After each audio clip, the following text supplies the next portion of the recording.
ഷിസൂസ് kids world, a complete kids channel. ദയവായി ഈ channel subscribe ചെയ്യുകയും പിന്തുണയ്ക്കുകയും ചെയ്യുക. ചെവിയനാന. ഒരു കാട്ടിൽ ചെവിയൻ എന്നു പേരുള്ള വലിയൊരു ആന ഉണ്ടായിരുന്നു. അവന് നല്ല ഉയരവും വലിയ കൊമ്പുകളും ഉണ്ടായിരുന്നു.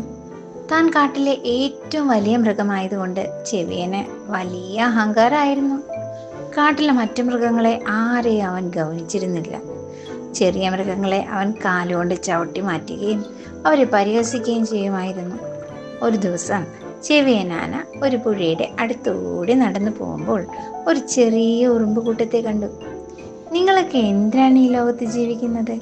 ഒരു കാറ്റടിച്ചാൽ പോലും പറന്നു പോകുന്ന നിങ്ങളൊക്കെ ഒരു ഉപകാരവും ഇല്ലാത്തവരാണ് എന്ന് പറഞ്ഞ് അവൻ ഉറുമ്പുകളെ കളിയാക്കി.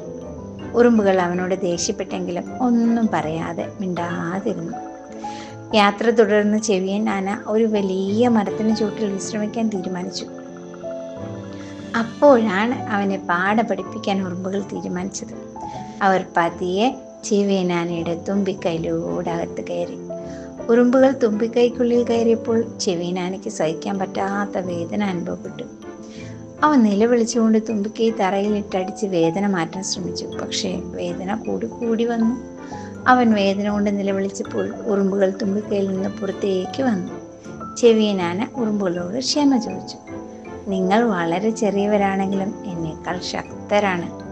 ഇനി ഞാൻ ആരെയും അഹങ്കാരം പറഞ്ഞ് വേദനിപ്പിക്കില്ല എന്നവൻ പറഞ്ഞു. അഹങ്കാരം കാരണം ആരെയും വേദനിപ്പിക്കാൻ പാടില്ല എന്നും ആരെയും ചെറുതായി കാണാൻ പാടില്ല എന്നും ഈ കഥ നമ്മളെ പഠിപ്പിക്കുന്നു.